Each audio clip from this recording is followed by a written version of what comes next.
कर्मों का सारा खेल है, लौट कर तो आएगा। जो आज तुम्हें रुला रहा है, कल उसे कोई और रुलाएगा। कहीं पर ये लाइनें सुनी थी और मुझे बहुत अच्छी लगी। तो इन्हीं के साथ आज मैं आपको लेकर आई हूँ एक कहानी। छोटी सी कहानी है, अगर आप सुनोगे तो आपको भी बहुत अच्छा लगेगा। बहुत से प्रश्नों के उत्तर जो है हमें उसी कहानी में मिल जाएंगे। बहुत छोटी सी ये कहानी है, अगर आप सुनोगे तो सच बता रही हूँ, बहुत से ऐसे प्रश्न हैं जिसका उत्तर इसी कहानी में मिल जाएगा आपको। कई बार हम बहुत सी चिंताएं करते हैं, हमारे साथ ऐसा क्यों हुआ, हमने ऐसे नहीं किया फिर भी हमारे साथ ऐसा हुआ, हमने उसके साथ अच्छा किया हमारे साथ बुरा हुआ, भगवान हमारे साथ ही ऐसा क्यों करता है। सबसे बड़ा प्रश्न जो कहीं ना कहीं कभी ना कभी हर किसी के दिमाग में आता है, हर किसी की ज़िंदगी में ऐसी घटनाएं घटती हैं जब एक बार तो हमारे दिमाग में ऐसी बात आती है। तो इस छोटी सी कहानी से मतलब आपको भी समझ आएगा, बिना कुछ कहे, जो कहते हैं ना, हर प्रश्न का उत्तर मिल जाएगा। तो स्वागत है आपका मेरे चैनल पे एक बार फिर से। उम्मीद करती हूँ कि सभी बहुत अच्छे होंगे। कहानी है भगवान श्री कृष्ण की। भगवान श्री कृष्ण ने हमें भागवत में कर्मों का पाठ पढ़ाया और कर्म ही इंसान की जो ज़िंदगी है वो बनाते हैं। हम बोलते हैं भगवान ने हमारी किस्मत कैसे लिखी, लेकिन किस्मत लिखने वाले तो हम खुद हैं, हमारे हाथों में दिए हैं ना भगवान ने कर्म। तो देर ना करते हुए ये कहानी शुरू करते हैं। ये कहानी है प्रभु श्री कृष्ण की। जी हाँ, प्रभु श्री कृष्ण की, जिन्होंने कर्मों का पाठ हमें पढ़ाया भागवत में, गीता में। कर्म क्या है वो सिखलाए, हमारी किस्मत हमारे हाथ में है वो बतलाया। भगवान हमारी किस्मत नहीं लिखते, हम खुद लिखते हैं।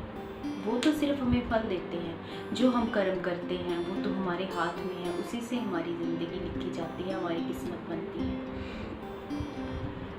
भगवान श्री कृष्ण ने कंस को मारा और भगवान श्री कृष्ण उसके बाद वसुदेव जी और देवकी, माता देवकी को कारागार से छुड़वाने गए।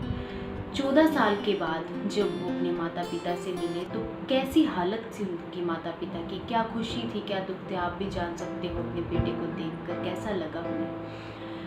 तो प्रभु श्री कृष्ण ने 14 साल के बाद जब उनको कारागार से छुड़ाया तो उन्होंने प्रभु श्री कृष्ण जी से एक प्रश्न पूछा।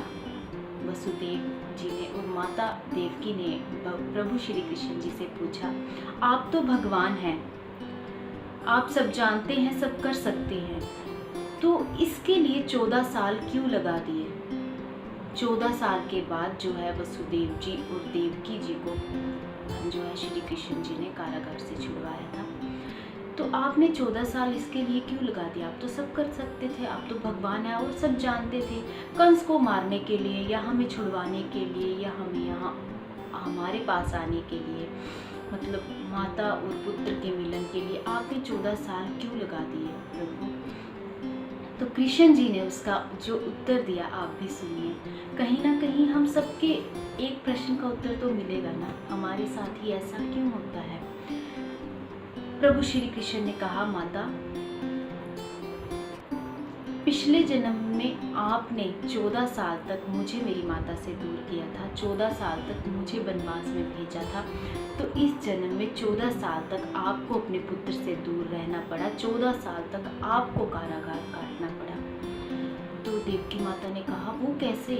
तो प्रभु श्री कृष्ण ने बताया, पिछले जन्म में आप जो थे वो कैकई थे और पिता श्री दशरथ थे और आपने मुझे 14 साल के वनवास की सजा सुनाई थी और कर्मों का जो फल है वो घूम कर आता है। ऐसा नहीं है कि अगर वो भगवान के माता पिता है, मतलब वो जननी है जिसने भगवान को जन्म दिया है, वो कर्मों के फल से ना बच सके तो हम तो इंसान हैं, हमें नहीं पता हमने क्या किया है, पीछे क्या किया है।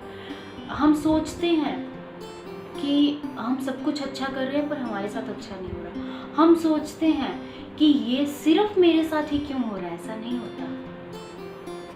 जो कर्मों का फल है वो मिलता है, पता नहीं कब कहाँ कैसे, पर इससे कोई छूटता नहीं है। खुद प्रभु श्री राम को देख लीजिए या कृष्ण जी को देख लीजिए, उनकी ज़िंदगी को समझिए, कहाँ कहाँ कैसे कैसे कैसी कैसी ज़िंदगी जी है, लेकिन उन्होंने जी है। स्वर्ग को कोई धरती पे स्वर्ग नहीं मिला था, वो भगवान थे, उन्होंने भी इंसान के रूप में हमारी तरह हर कष्ट झेला है। तो ऐसा कुछ नहीं होता कि ये हमारे साथ ही ऐसा क्यों हो रहा है। तो देवकी जी ने कहा, अगर मैं केकेयी हूँ तो फिर कौशल्या कौन है? तो कृष्ण भगवान ने कहा, कौशल्या माता यशोदा है। पिछले जन्म में 14 साल तक यशोदा माता से आपने मुझे दूर रखा, वो 14 साल इस जन्म में मैं माता यशोदा को देकर आया हूँ। वही कौशल्या है जिनको वो 14 साल मिल गए, जो बचपन बाल रूप, जो खुशी माता यशोदा को मिली उनके बाल रूप की।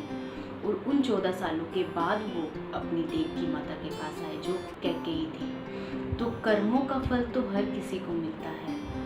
तो कभी ये मत सोचना या ये मत कहना बस लाइफ है, ज़िंदगी है, उसको पॉजिटिव होकर जियो। जो भी आता है लाइफ में बस भगवान जो मिले जो आए इतना देना कि बस तुम्हारा साथ हो कि हम उसे सहन कर सकें। चाहे वो खुशी है चाहे वो दुख है, खुशी सहन करना दुख से ज़्यादा मुश्किल होता है, क्योंकि खुशी में कई बार इंसान ओवर रिएक्ट कर देता है, बहुत ज़्यादा आसमान पे चढ़ जाता है, जब उतरता है तब पता चलता है हमें। तो खुशी को समेटना दुख से ज़्यादा मुश्किल होता है।